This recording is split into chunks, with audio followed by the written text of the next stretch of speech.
नमस्ते दोस्तों। आज हम बात करने वाले हैं एक ऐसे डॉक्यूमेंट की जो हर एक इंडियन की ज़िंदगी को कंट्रोल करता है, जो स्कूल से लेकर कोर्ट तक और गवर्नमेंट से लेकर के हमारे अधिकार तक। जी हाँ, हम बात कर रहे हैं भारत के संविधान की।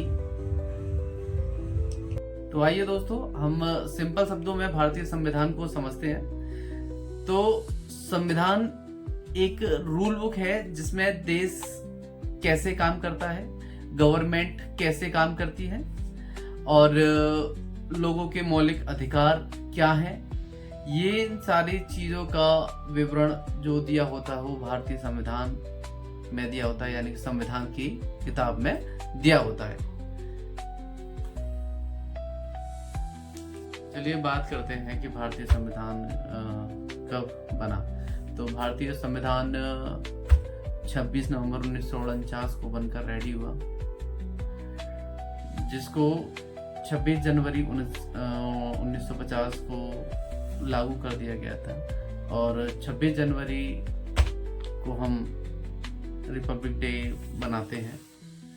और भारतीय संविधान को बनाने में जो सबसे अहम भूमिका रही थी वो doctor B.R. Ambedkar ji, doctor Bhimrao Ambedkar ji की रही थी, जिनको भारतीय संविधान का जनक कहा जाता है, the father of Indian constitution बोला जाता है। और भारतीय संविधान को बनाने में कुल लागत लगभग 6 करोड़ 40 लाख की आई थी। तो भारतीय संविधान हमारे लिए बहुत ही ज़रूरी है, जो हमें भारतीय संविधान हमें स्वतंत्रता, समानता और शिक्षा का अधिकार देता है और एक सिस्टम देता है कि देश कैसे आगे ग्रोथ करेगा, कैसे बढ़ेगा।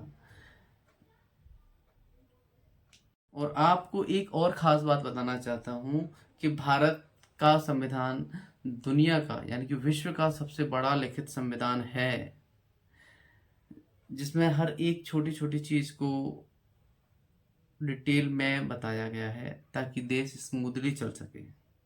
तो दोस्तों, ये था एक भारतीय संविधान का बेसिक सा इंट्रोडक्शन। अगर आप चाहते हैं कि नेक्स्ट वीडियो में फंडामेंटल राइट्स और ड्यूटीज़ को डिटेल में बताऊं, तो आप कमेंट करना और अगर वीडियो पसंद आए तो लाइक करना और सब्सक्राइब करना ना भूलना। So thank you.